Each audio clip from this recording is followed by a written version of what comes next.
Bismillahirrohmanirrohim. Assalamualaikum warahmatullahi wabarakatuh. Kembali lagi bersama saya, nama Evelyn Zulika Putri, NIM 1814080029, jurusan Tadris IPA Fisika A, UIN Imam Bonjol Padang, dengan dosen pengampu Bu Dr. Milyasari, SPDM.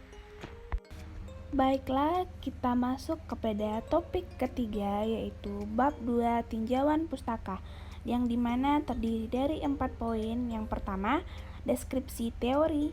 Yang kedua, penelitian relevan. Yang ketiga, kerangka berpikir.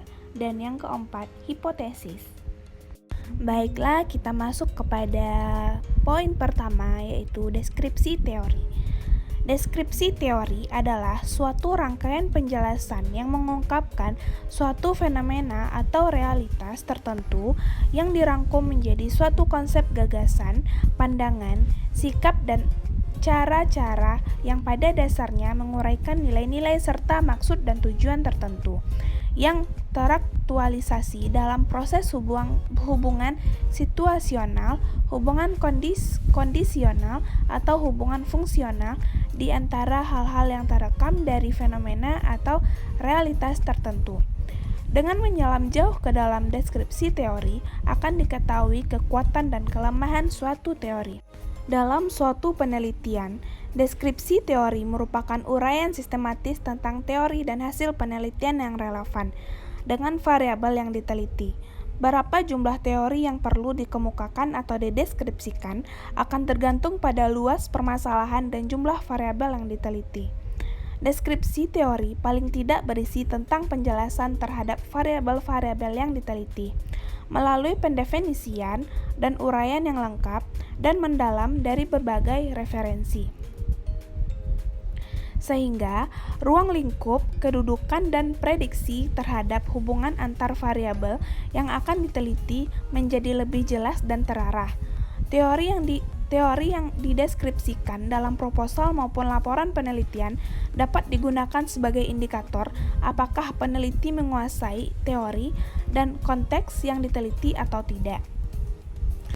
Berikut langkah-langkah untuk melakukan pendeskripsian teori adalah: yang pertama, tetapkan nama variabel yang diteliti dan jumlah variabelnya.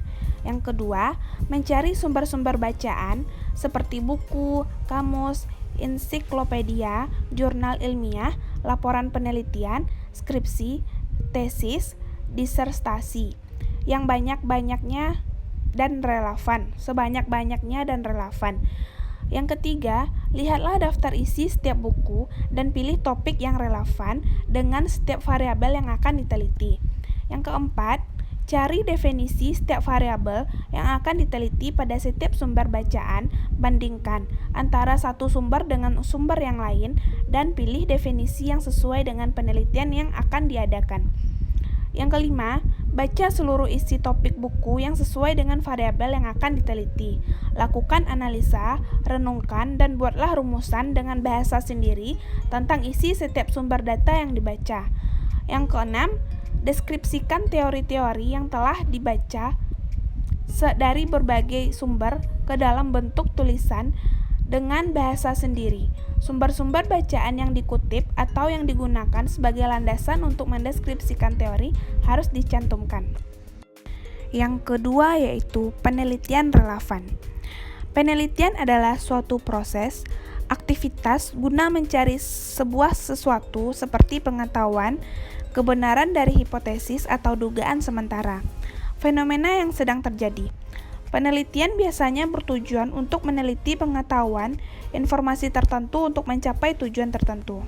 Semisal penelitian terhadap wabah virus corona, maka penelitian tersebut dilakukan guna menangani virus corona tersebut semaksimal mungkin.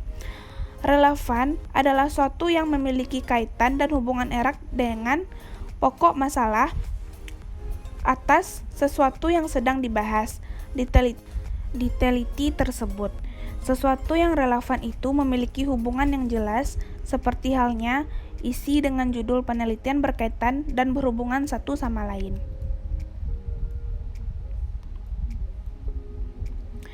Penelitian yang bisa dianggap relevan yaitu A. Jika sebuah penelitian, maka judul, topik yang diteliti memiliki hubungan. Tentu saja sebuah penelitian dibuat untuk menjelaskan judul dari topik.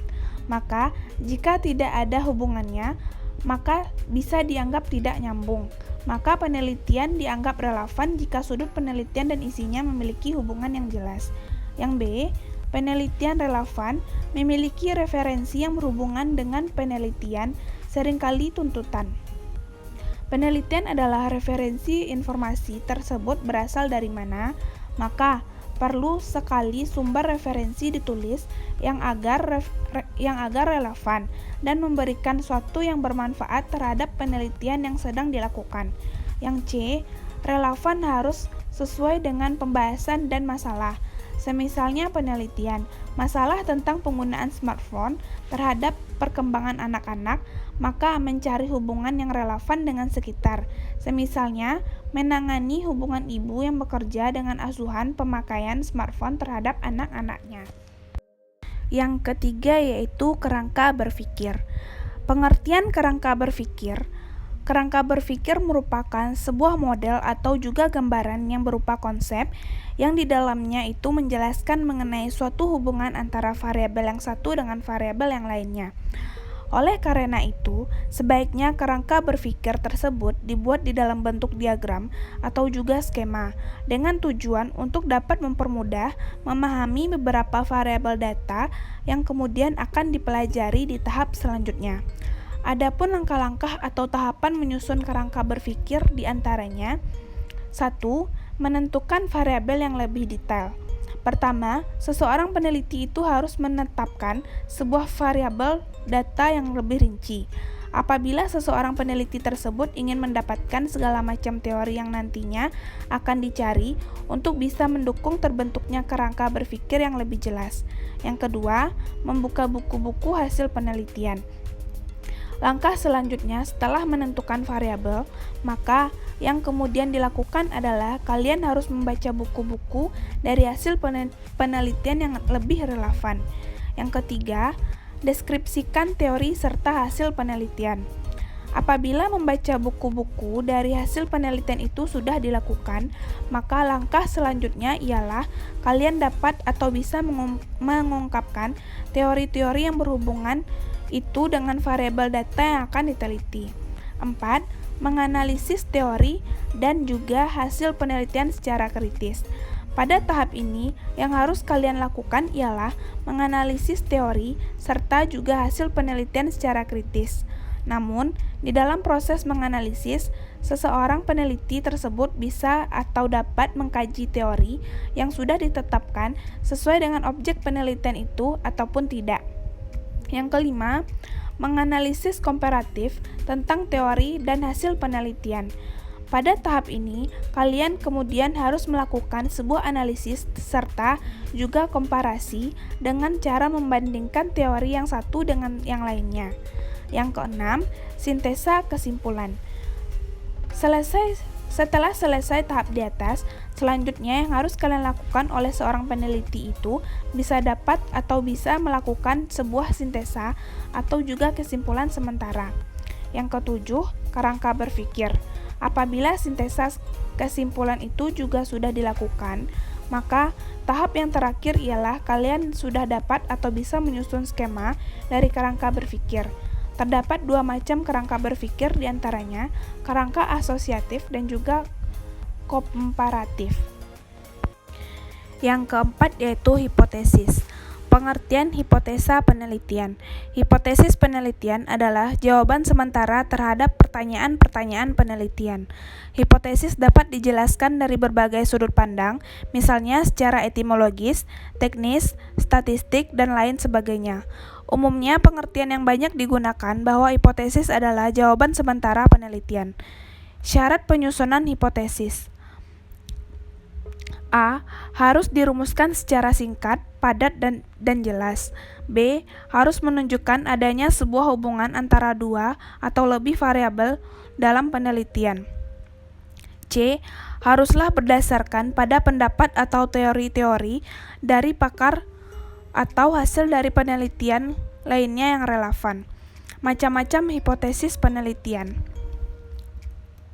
1. Hipotesis deskriptif. Hipotesis deskriptif adalah dugaan atau jawaban sementara terhadap permasalahan yang bersifat deskriptif atau permasalahan yang berhubungan dengan satu variabel atau variabel tunggal. Contoh hipotesis deskriptif yaitu, misalnya ada seseorang peneliti yang ingin mengetahui bahwa apakah jamu merek A yang dijual di pasaran mengandung bahan kimia berbahaya, maka peneliti tersebut kemudian menyusun sebuah rumusan masalah sebagai berikut. Apakah jamu merek A yang dijual di pasaran mengandung bahan kimia berbahaya? Dalam penelitian tersebut, variabel yang digunakan ialah variabel tunggal, yaitu jamu merek A yang dijual di pasaran. Maka, oleh karena itu, hipotesa yang digunakan dalam penelitian tersebut adalah hipotesis deskriptif. Selanjutnya, ada dua pilihan yang dapat dibuat oleh peneliti tersebut sesuai dengan konsep teori yang digunakan, yaitu HO, jamu yang dijual di pasaran tersebut mengandung bahan kimia berbahaya, atau H1, jamu yang dijual di pasaran tersebut tidak mengandung bahan kimia berbahaya. Yang kedua, hipotesis komparatif. Hipotesis komparatif adalah sebuah dugaan atau jawaban sementara terhadap rumusan masalah yang sifatnya untuk menjawab pertanyaan perbandingan atau komparasi antara dua variabel. Contoh hipotesis komparatif yaitu seorang peneliti ingin mengetahui adanya perbedaan antara tingkat kematian kasus virus corona dan kasus virus flu burung. Apakah keduanya mempunyai tingkat kematian yang sama atau berbeda? Maka, selanjutnya dalam penelitian tersebut, peneliti menggunakan variabel yang bersifat jamak. Pada variabel yang pertama digunakan untuk menilai tingkat kematian akibat virus corona, dan yang kedua adalah tingkat kematian akibat virus flu burung. Maka oleh karena itu, dalam permasalahan tersebut, hipotesis yang digunakan ialah hipotesis komparatif atau perbandingan. Sebab di dalamnya berisi tentang perbandingan antara dua variabel, yaitu tingkat kematian akibat virus corona dan tingkat kematian akibat virus flu burung. Selanjutnya, ada dua pilihan yang dapat dibuat oleh peneliti tersebut yang sesuai dengan konsep keilmuannya, yaitu H0, tingkat kematian akibat virus corona tidak berbeda dengan tingkat kematian akibat virus flu burung, atau H1, tingkat kematian akibat virus corona berbeda dengan tingkat kematian akibat virus flu burung. Yang ketiga yaitu hipotesis asosiatif. Hipotesis asosiatif adalah sebuah jawaban sementara terhadap rumusan masalah yang di dalamnya untuk menjawab pertanyaan, adakah hubungan antara dua variabel penelitian. Contoh hipotesis asosiatif yaitu ada seseorang peneliti yang akan meneliti apakah tingkat keparahan akibat infeksi virus corona berhubungan dengan jenis kelamin penderita, sehingga peneliti tersebut akan membuat rumusan masalah sebagai berikut. Apakah tingkat keparahan akibat